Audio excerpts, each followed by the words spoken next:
4. South Asian literature. 5. Australian literature interrogating national myths. 6. Canadian literature scanning the literary landscape. These are the units. Now, friends, let us think about the first unit, that is naming the discipline. That why the term new literatures was given to this discipline, new literatures. So, new literature has evolved to be a discipline in the uh, field of literary criticism. So, what does this new literature mean? Which literature is called new literature? Writings produced by the members of those countries which were once under the British colonial power is called new literature. The writings produced by those writers who were once being ruled by the white men are called new literatures. And the literary critics have invented several other terms to justify this new literature. For example, Commonwealth literature is a term which means new literature. Post colonial literature is another term which also means this new literature. So now let us go to the historical background of this Commonwealth literature or new literature. What is the historical background? That the British power had ruled almost 60% of the geographical land of the world. A time had come when British had evolved to be the most powerful nation in the world, and in the way they conquered over almost 60% land of the world. And wherever they ruled, they left their own imprint, and that imprint left by the British people still continues in those countries. So, for example, Asian subcontinent or Indian peninsula. Indian peninsula consists of India, Pakistan, Sri Lanka, Malaysia, Bhutan. All these countries are called Indian peninsula. And the British people were ruling over this big land. The British people ruled over Caribbean land, that is West Indies. The British people had their administrative power over African countries. They ruled Australia, Canada, and New Zealand. All these countries were the colonized territories of the British colonial power. And the literature developed in all these countries are called new literatures in English, or Commonwealth literature, or post-colonial literature. Now, let us have a view on Commonwealth literature. What Commonwealth literature is? The definition is the same. Commonwealth literature is that literature which has been produced by the writers who are neither Englishmen nor do they live in England. Rather, they are non-Englishmen living somewhere else than England. Basically, the writers of Indian subcontinent or Indian peninsula, the writers of Caribbean land, the writers of Canada, Australia, New Zealand are called the members of Commonwealth literature. But before we go to the literary aspects of this Commonwealth literature, it is pertinent to know what this Commonwealth is.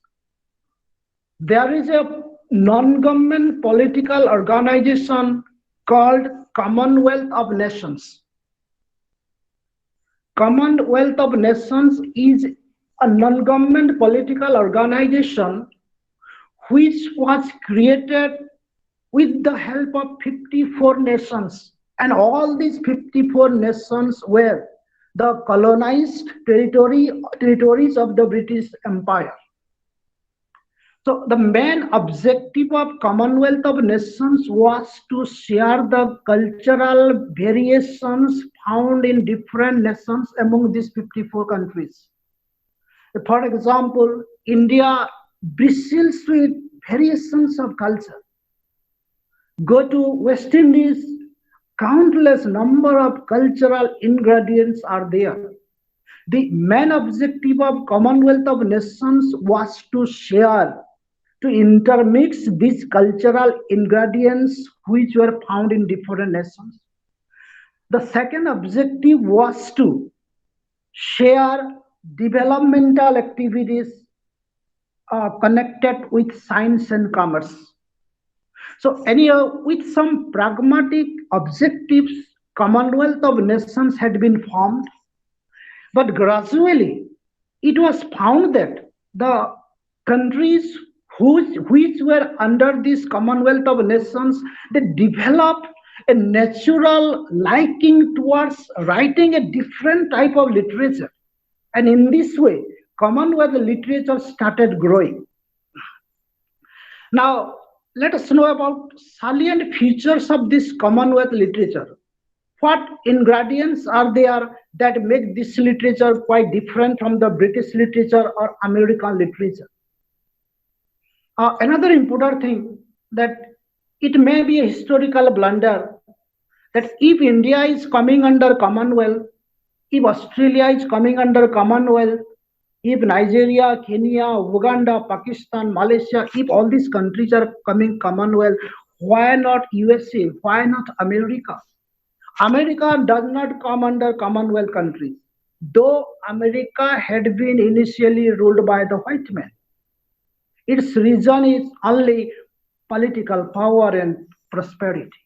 That Americans are rich, they have control over the whole of the world at present. So they claim that we are not the member of Commonwealth, and so they are not the member of Commonwealth. But rest of the nations, they are either underdeveloped nations or developing nations who do not have that power which America has. This is why America never comes under Commonwealth, otherwise it should have come. Okay, come to its salient features. First, what is the specialty of this Commonwealth literature? Its specialty is the English language. In British literature, there is English language. In American literature, it is found English language is found.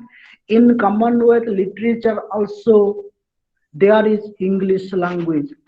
The writers of Commonwealth literature write in English language only. Then what's the difference? Difference is that the writers of Commonwealth literature, they use English language according to their choice. They never obey the standards adopted by the mother tongue English as found in England. So when we think of Indian English, we find a lot of variations. Indian English is claiming to be a separate English apart from the British English.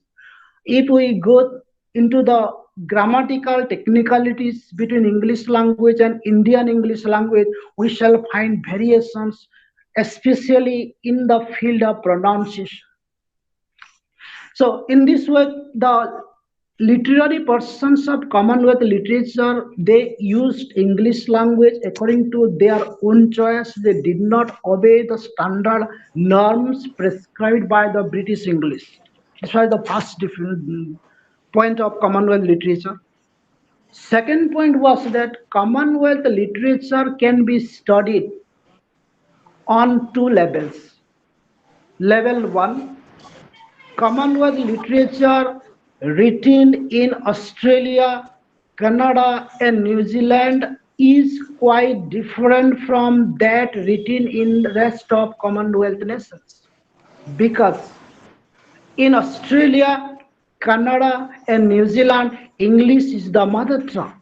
Whereas in India, in Pakistan, Malaysia, and in African and Caribbean nations, English is not the mother tongue. English is either the second language or a foreign language.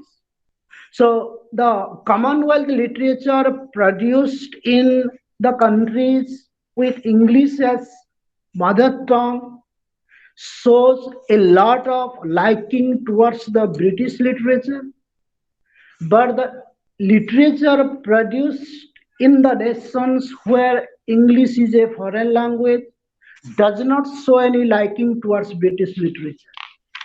This is why the Indo-Anglian literature as developed in India is claiming its own identity in all respects, whereas the literature produced in Australia just cannot claim its separate identity. If you read any novel or a poem written by Australian poet or writer, you will find a number of similarities of British literature there. But when we read any poem written by Indian poets or any novel written by Indian English novelists, you will not find similarities except A, B, C, D, Z. Except these alphabets, other things are quite different so far as Indian English literature is concerned. This is the second point. Third point is that this literature, this Commonwealth literature, it boosted the third world, another political term, third world, that during the Cold War, that after the Second World War, there was possibility of third world war because two supreme powers of the world, America and USSR, they wanted to they came to the verge of fighting with each other. They formed alliances. In one alliance, USA became the leader. In another alliance, USSR became the leader. So the whole world was divided into two groups. The first group, supported by America as the chief, came to be called the First World.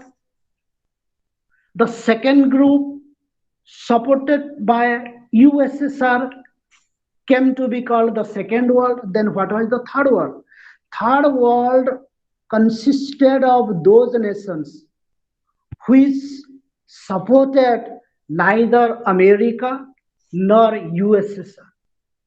And all those nations that did not support either America or USSR were suffering from acute poverty.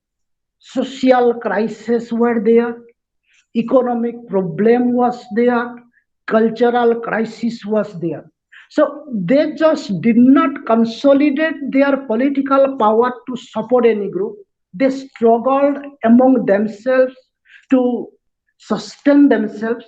This is why they did not support any group. They remained alienated and they were given a name that was Third World. And the rise of Commonwealth literature boosted the spirit of Third World. This was the third point.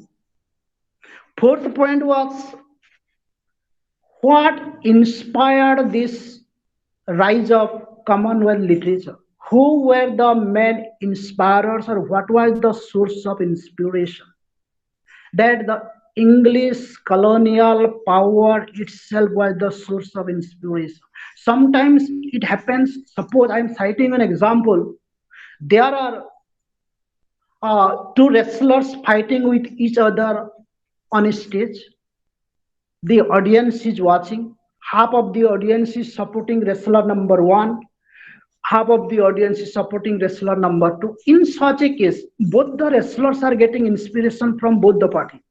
But if there is no audience, then who will support the wrestlers? Yes, there is a source of inspiration that the once wrestler will provide inspiration to another wrestler.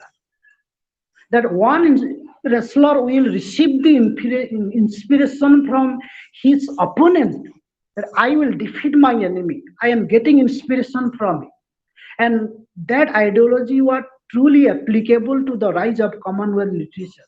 That the English people were ruling the Commonwealth nations. Commonwealth literature rose into eminence in Commonwealth nations. And where did the writers get inspiration? They got inspiration from the British. That British people themselves inspired them to write a special type of literature. Then fifth point was that for what purpose did the Commonwealth writers use English language? Did the Commonwealth writers use English language to praise the British people in their novels or short stories or poems? Not at all.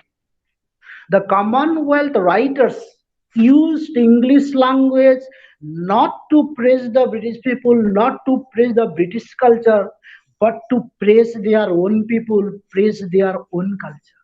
So the Commonwealth writers exploited English language for their local purpose. Then sixth point was Commonwealth literature absolutely different from the British literature? No, not absolutely different. There was certain area in which British literature had its influence, and this influence continues till date, especially in the aspect of form and structure of literature. British literature still dominates. For example, novel.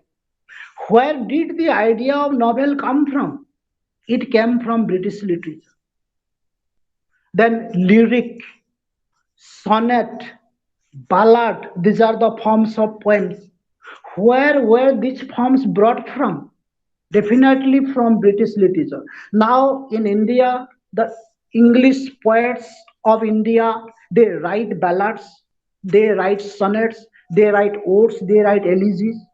And primarily these forms have been taken from the British literature.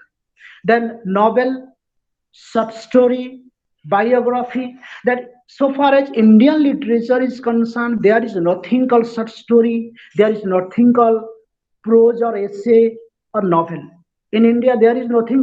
Everything in Indian literature is in the form of poetry. Go to our ancient literature of Sanskrit. Were the Sanskrit writers writing anything in the form of essay or prose or novel? No, only in the form of poem. But now our writers are writing novels. They are writing sonnets, ballad, lyric, biography. All these forms and techniques have been taken from the British literature. So this Commonwealth literature has been influenced by the British literature only in the form of structure, form, and spirit. Then, so far as the subject matter is concerned, Commonwealth literature has no link with the British literature. For example, the Caribbean literature, the poets, novelists, and essayists of West Indies, they never write about the English people. They write about their own people, but they adopt English language. So the subject matter belongs to the native people, the mode of expression belongs to the British people. The most important development of Commonwealth literature is the creation of an international platform. That the Commonwealth writers, they created a platform where we can find the writers of multifarious cultures, and multifarious social political background. Commonwealth literature has been represented by the writers of Canada, Australia, Pakistan, Malaysia, Trinidad, Barbados, Kenya, and Nigeria. And in each of these nations, culture differs, social systems and social structure differs, even political system differs, economic standard differs. But the writers, forgetting all the differences, get assembled under one umbrella to raise their voice against the British imperialism. So these are some of the salient features of Commonwealth literature. Let us come to the prominent writers of this Commonwealth literature. Writers from India: Raja Rao, Mulkraj Anand, R.K. Narayan, Anita Desai, Amitabh Ghosh. These are the writers who represent Commonwealth literature internationally. In Africa, we have two important writers who won Nobel Prize in Literature. One was Chinua Achebe, Chinua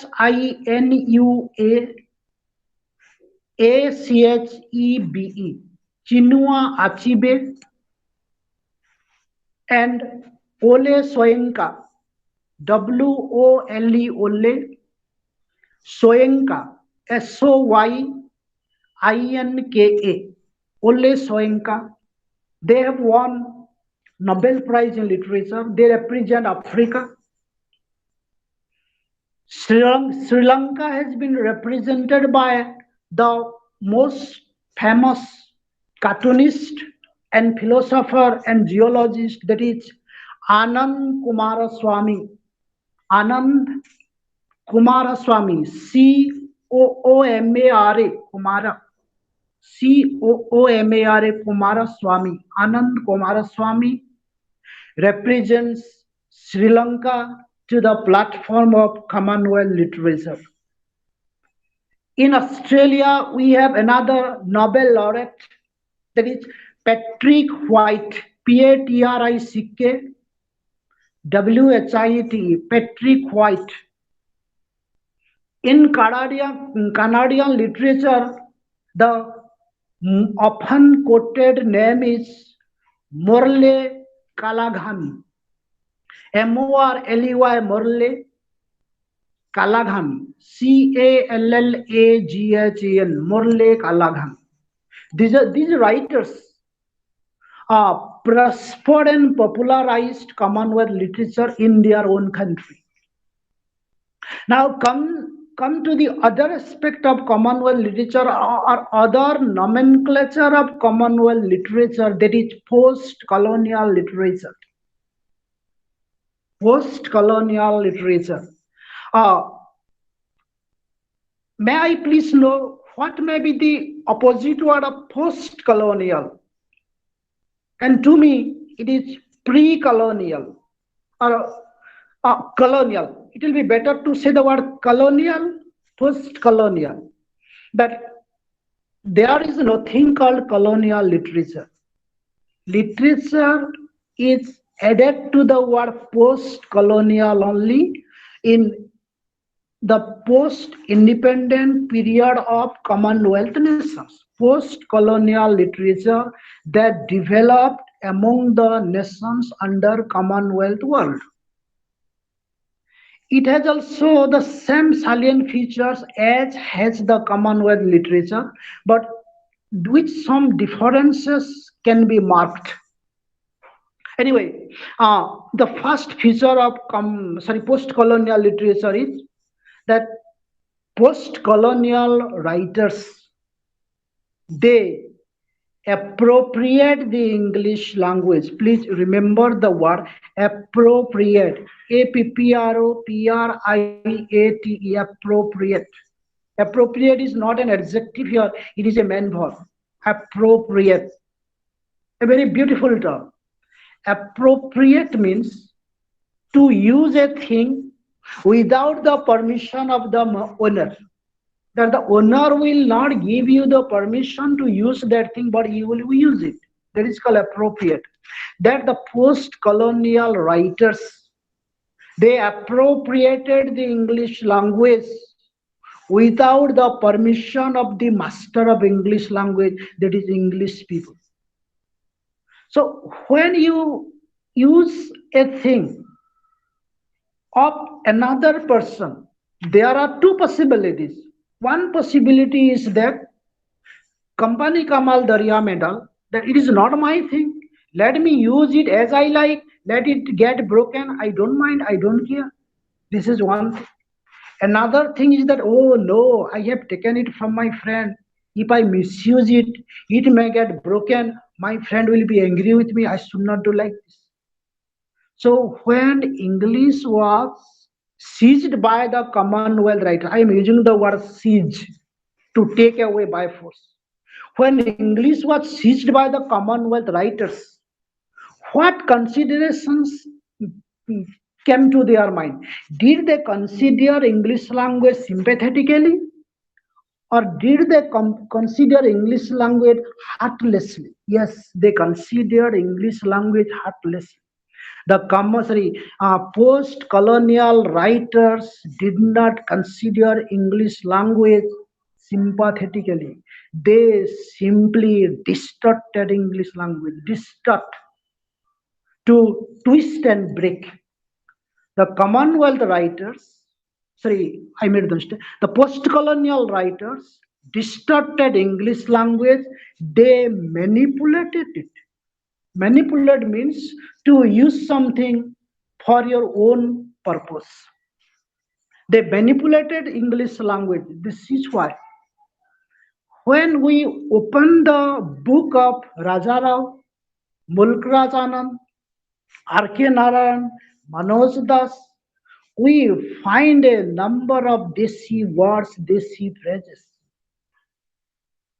Read any novel or any novella of Manoj Das, our own writer, you will find plenty of Odia words and Hindi words. Why? Why is Manoj Das using Odia words? His purpose is to make a mockery at the English people. This is first purpose. That the writers of post-colonial literature, they decided that if we are not distorting this English language, the Commonwealth literature will fail to claim its own identity. So they distorted the language, they distorted English language by interpolating all Desi words. Second point of characteristic is that the Commonwealth novelists and post-colonial novelists and post-colonial poets, they use the technique of meta-narration. Please remember the word meta-narration. Meta-narration means presentation of a story either in the form of poem or in the form of short story or in the form of novel. Presentation of a story in which the element of colonialism is clear. Uh, if any of you have gone through the novel of Mulk Raj Anand's, there is Untouchable, you will find how Mulk Raj Anand presents a story in that novel in the light of colonialism. A story is there where there are buses, BOS, where there are BOSS buses, where there are buses, where there are maliks. And these maliks are giving orders to their subservient people. Such a story is being developed in Untouchable. And so in every novel and every poem of Commonwealth post-colonial literature, we shall find the development of a special type of story in which colonialization has been praised. And this sort of story is called meta-narration. In Commonwealth literature, sorry, post-colonial literature, meta-narration is a common characteristic. Third important point, rewriting history. That the British people, they wrote history of India, and in that history they manipulated the historical facts. They diluted the historical facts by presenting themselves as the masters and presenting the Indians as their servants. But when post-colonial literature revived, the post-colonial writers rejected that history. The post-colonial writers wrote their own history in which they denigrated the British colonial power. They rejected the British colonial power. So go to the novel of Rajarao Kanthapura, and you will find how bitterly has Rajarao denigrated the British power in that novel. So almost in all novels, even in the novels of Amitabh Ghosh, you will find the severe criticism charged against the British colonial power. So the post-colonial writers rewrite their own history in which they wanted to show that British power that claimed to be powerful is not powerful, rather it is powerless. They proved it. Another important aspect of post-colonial literature was to decolonize the colonized mind. Very technical terms. To decolonize the colonized mindset of the people. Colonized mindset. For example, India was ruled by the British people for about 200 to 300 years. And during this long span of British administration, the mindset of India had been completely colonized. So, after the British people had left India, colonial hangover was still there, and it still continues today. Let me cite an example if you don't mind. Even go to our high school, and our high school English teacher will ask us, write an application to your principal, to your headmaster, and we shall start writing.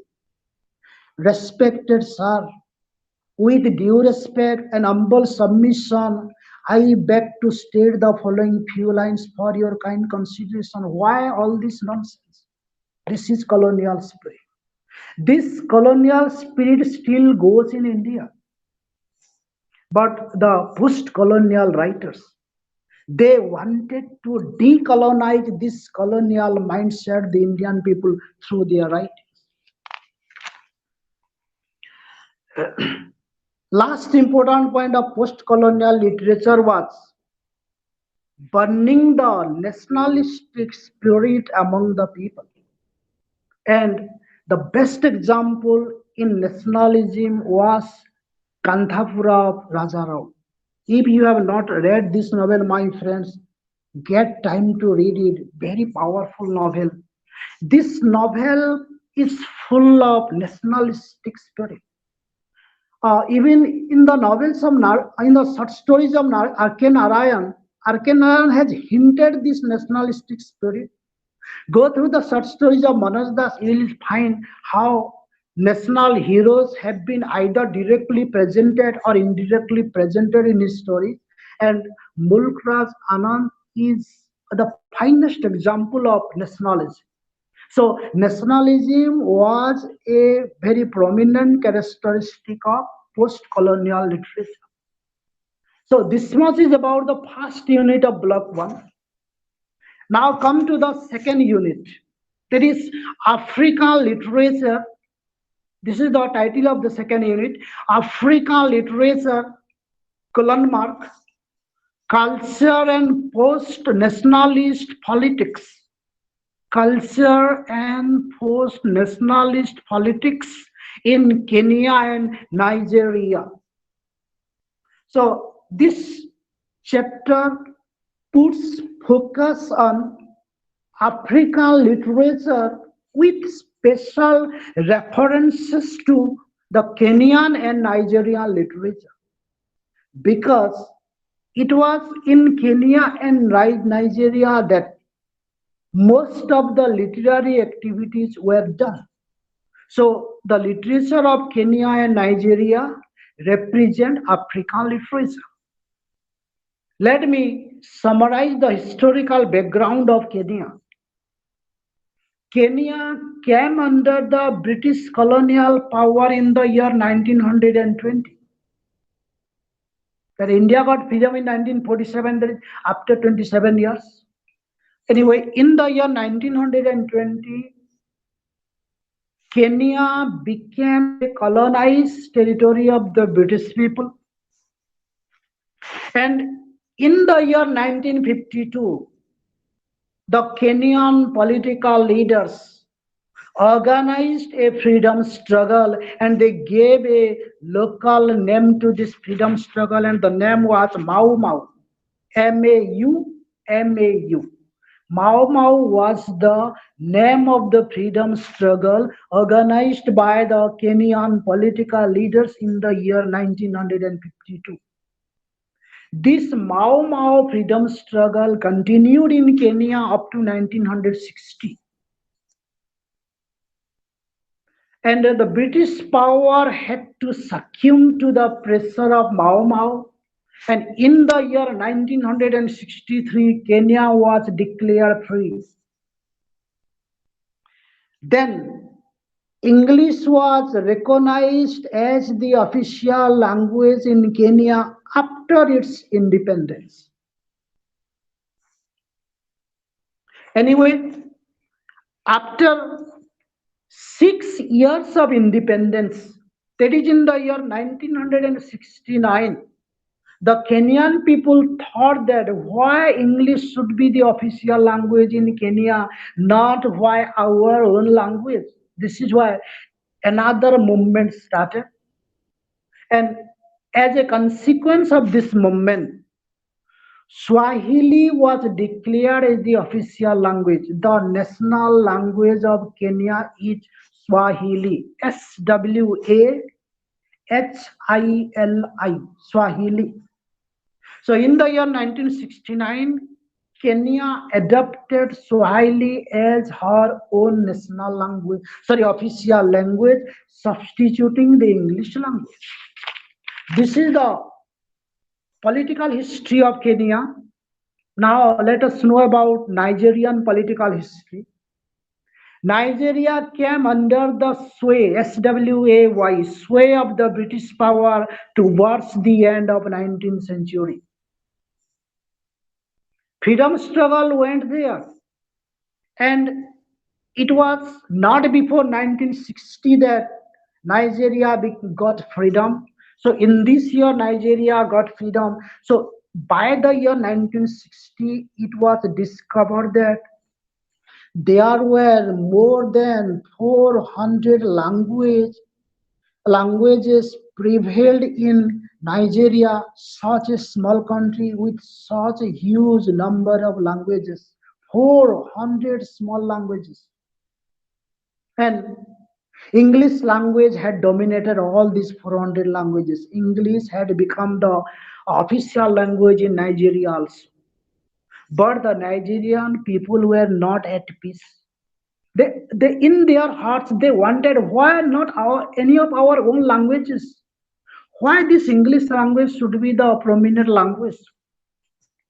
So both the countries, Kenya and Nigeria, they share some similarities. One major similarity was that Kenya was proud of giving birth to a great writer whose name was Ngugi wa Thiong'o. Ngugi, please write down the name of this writer. Ngugi. Ngugi. When we pronounce it, N becomes mute. So simply say Gugi. Gugi Wa. W-A Wa. Gugi Wa Thiong. Thiong. Gugi Wa Thiong. I have told this man was a Nobel laureate and the sole prominent poet of Kenya. Sorry, novelist and poet. Kenya. Gugi Wa Thiong. And the writer of Nigeria was Ole Soyinka. I have given this name to you. W-O-L-E Ole, S-O-Y-I-N-K Soyinka, the writer of Nigeria who was also a Nobel Prize winner. These two writers had developed a similar bent of mind so far as the national issues of Kenya and Nigeria were concerned. They had a single handed proclamation, and that proclamation was that making tour over Nigeria and Kenya, these two writers used to address to the people. They used to say to the people that, my dear Kenyan and Nigerian, where are you remembering your past? Forget your past. Your past is full of pain and trouble. The history your people had written, the history the British people have written in your own soil is full of horror and blood. Forget this. If you stick to your history, if you stick to your past, you cannot develop. You will become lethargic. Forget it. Rise up and make your development as per the demand made by your present. Be conscious of your present. So these two writers wanted to divert the consciousness of past of the people towards the awareness of present socio-economic and cultural problem of Kenya and Nigeria. So this is a very significant similarity between these two writers. That is that they gave a single call to the people, and the call was forget your past, concentrate yourself on your present, rebuild your own nation. The word rebuild, no doubt your nation has been built. It had been built, it had been destroyed, but rebuild it in a new light, in a new fashion. Now, come to the post independent nationalistic politics in Nigeria and Kenya. What was it? English people gave freedom to both the nations. They left Kenya and Nigeria. They went back to their own country. What did they leave? They left the germination of poison there. The germination of poison was language. That they left their language and went. They did not take back their language. They let it be in safe. So in Nigeria, English was the official language, such was in Kenya. But the Kenyan leaders and Nigerian leaders, they don't know. Let English be removed.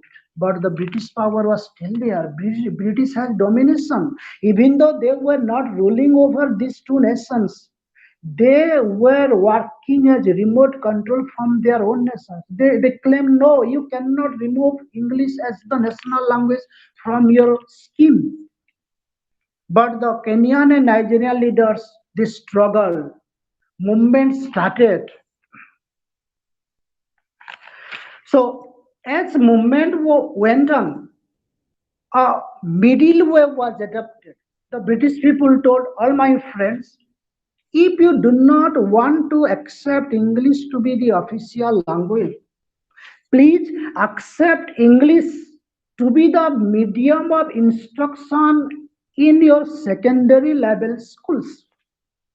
And let your own mother tongue be the mother of instruction in your elementary level schools. And this was a point of compromise.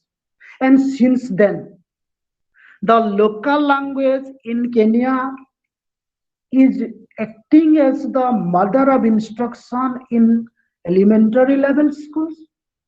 And when children grow up and when they graduate to secondary level schools, they learn everything in English language. Now, let us have a view on, better to say, a bird's eye view on the literary scenario of Kenya. That in Kenya, during the British rule, there was a writer whose name was Wanjau, Wanjau. Wanjau. He was less a writer, more a demagogue. Demagogue. Demagogue. Demagogue is a Greek word, means front line fighter.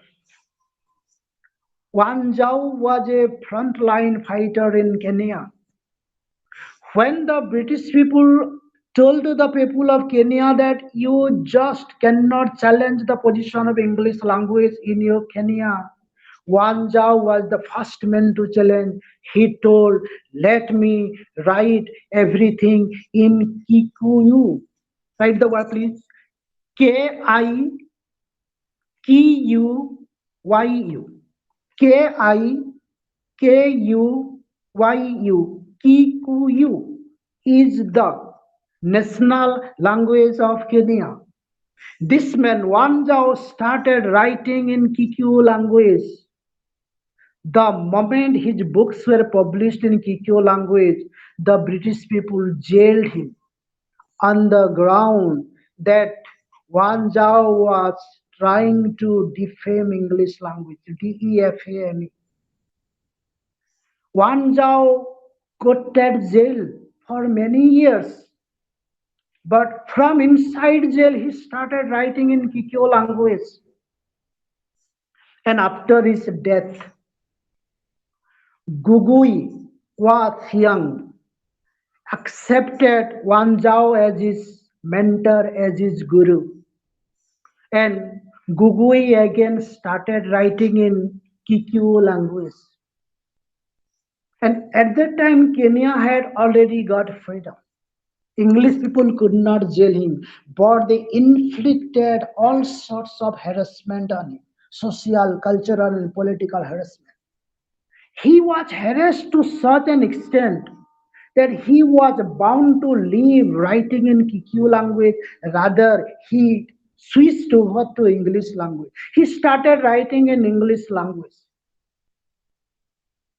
And in Odia, there is a concept, ମାଛ ତେଲରେ ମାଛ ଭାଜିବା. And this man, Gugui, started writing in English language. He wrote in English language, and in that writing, he wrote against the British people. He wrote about his own culture, own tradition, and in that writing, he castigated, he criticized the British people. And later on, he received Nobel Prize for this reason. So let me cite some of the notable works written in English language by the Kenyan writers. There is Gugui wrote a novel. His first novel was Weep Not Child, an English novel written in English language. Weep, W-E-E-P, Weep Not Child. And his second novel was A Grain of Wheat, Grainwheat, A Grain of Wheat. And for this second novel, he got Nobel Prize, A Grain of Wheat. This was Gugui's contribution to Kenyan literature. Another important writer was Waisiuma, Waciuma. Waisiuma wrote a novel, that is Daughter of Mumbi, Mumbi, Mumbi, Daughter of Mumbi. So these are two prominent novels in Kenyan literature. Now let us know what are the themes of Kenyan novels. The main theme was the violence caused during Mau Mau movement. That during Mau Mau movement was a an extremist type of movement, unlike the freedom struggle in India. In India, the freedom struggle was a non-violent movement, but Mao Mao was a violent movement. A number of bloodshed was there, countless number of killings were caused by both the English people and the local people. So bloodshed was the story of history of Mao Mao. And the literature of Kenya reflected this bloodshed, this violence. So presenting violence of Mao Mao was a prominent characteristic of Kenyan novels. Second important characteristic was basically psychological. That was alienation of educated elite, that the educated elite of Kenya got itself alienated from the uneducated, marginalized local Kenyan people. That in India also we have such problem. Actually, not have actually had. We had such problem uh, 20 to 30 years back. 20 to 30 years back in India, we had a concept that is English knowing class. Of course, this term is now deliquidated. This term no more exists in India. English knowing class. Everybody knows and everybody knows English nowadays in India. So English knowing class was an educated class who know English very well, who know Western culture very well, who hate local culture, who hate Desi system. So this knowing English knowing educated class got itself separated from the uneducated, marginalized class. So there was a rift, there was a gap, and this psychological gap has been presented in Kenyan literature. There was another important psychological aspect, there is generation gap. Generation gap is also found in our literature. And in Kenya also, the literary people presented in their novel the generation gap between the father and the son.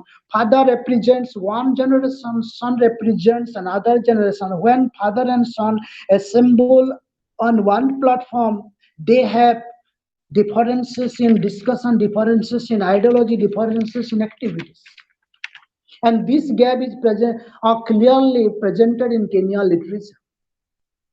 Another aspect of literature in Kenya was what was the place of women in African society.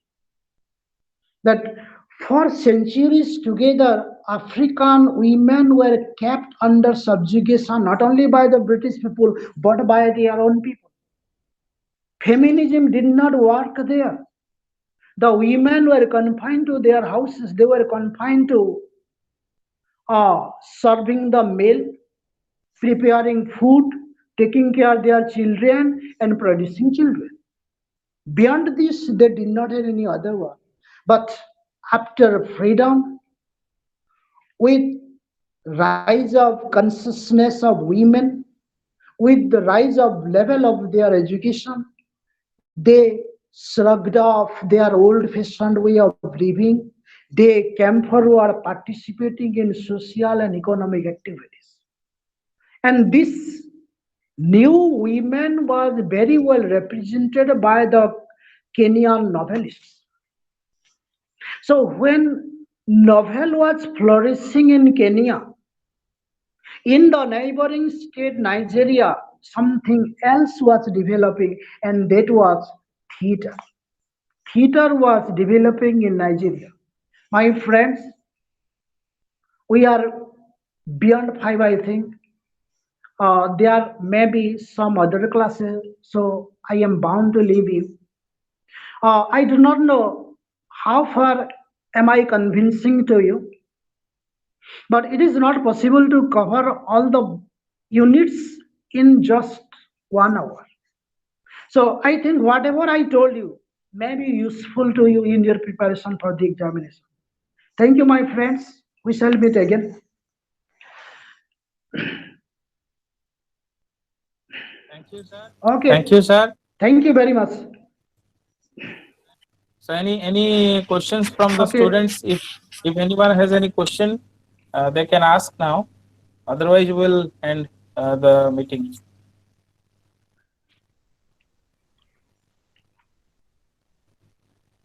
Anyone has any queries, any questions? You may ask to Dr. Meher. Otherwise, it's time to wind up.